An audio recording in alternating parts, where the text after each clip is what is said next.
谢的米包呢。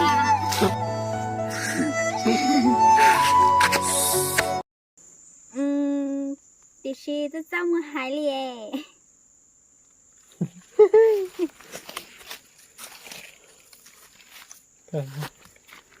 行，等等，到叫嘛？rồi thì có chỉ chặt khe cũ nó thầy tao thì có thích chỉ nhật cũ giờ có chỉ nhật cũ là chết cái xe thọ tư có sợ gì nhưng nhật cũ lo là chỉ gà khe. tôi bỏ điểm luôn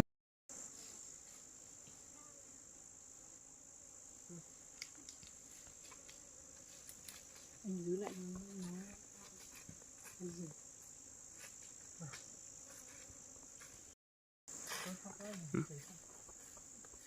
con gì lấy tê hello Hello. không có ném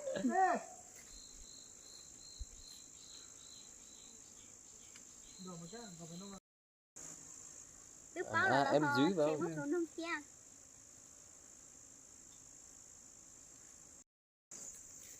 Đức báo là họ sẽ mất số nông kia. nó tao cái gì cơ ok Đức báo là họ sẽ mất số nông kia. mấy cái nào này dạ tông mà tông Được à? Ôi không tụi tao nhắn nhắn nó nè thật đúng không? nó rồi thấy gì nó tái chị mình xuống tiếp rồi đeo lấy nhà kể là nhà xe đâu Nhưng tao đón thế mà. lẩu cái nó Chúng tôi thật thì tôi. chị tao bao lì bây giờ có nhiệt cũng là nào Bao. cứ tiếng nhạc cái lần té rồi cà phê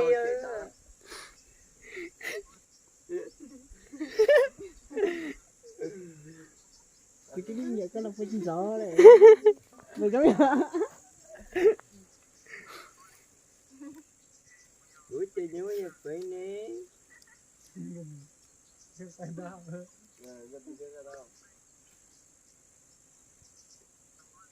phải liên quan gì tụi luôn thi đâu quá cái gì cái đó cái gì hay nhắn rồi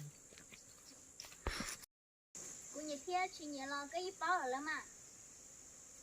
dạ chơi mùa lên p Olicha tên công món này với cái chủ tịch thành à cô dài thì có tiếng nhật của lại có thể cái chi nào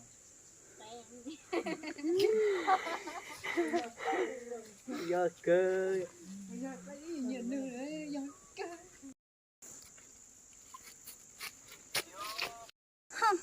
Chị thôi ra, giờ có yêu hai thiết chứ hai là của nhật báo ta là. Hai tia có sẽ đạt của một chế, ấy có tiết to muốn cho, tên hiệp bóc hóng tỏ có chế nhớ sẽ nè. có món cái dầu có món nào Chị vào. có gì có tiếng nhật không một chuyện đấy Olicha có thể tôi tao là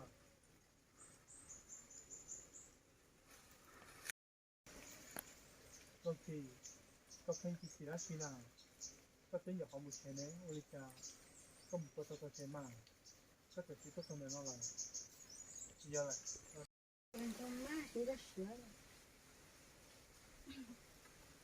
em Hả?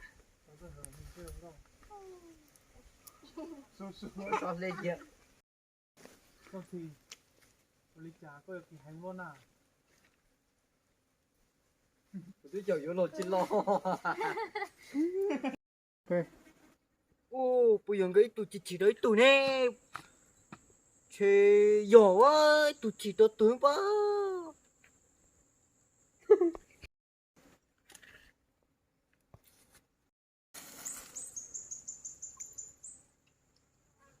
Yope. ô tụi kia quá chị chết chứng luôn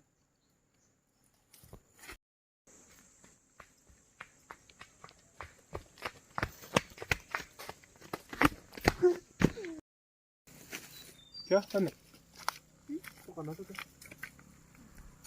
cái giờ đó thôi ha tài ruột cơm mẹ đó nhá qua đi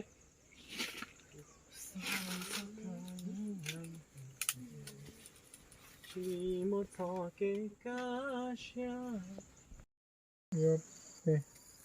gần này nên hai chỉnh sau nha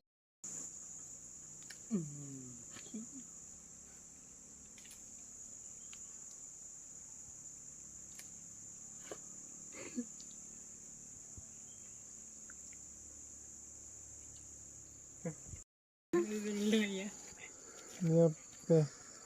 gần này nên hai chỉnh sau nha cái áo ở đó chi nè Wow. Được đấy.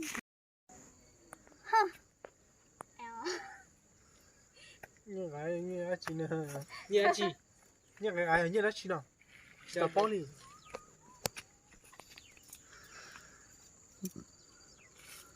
Yo pe.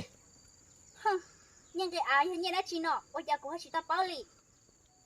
làm gì cái liều cái này có một chế ý chỉ của nhiều lo cũng lấy sao cho con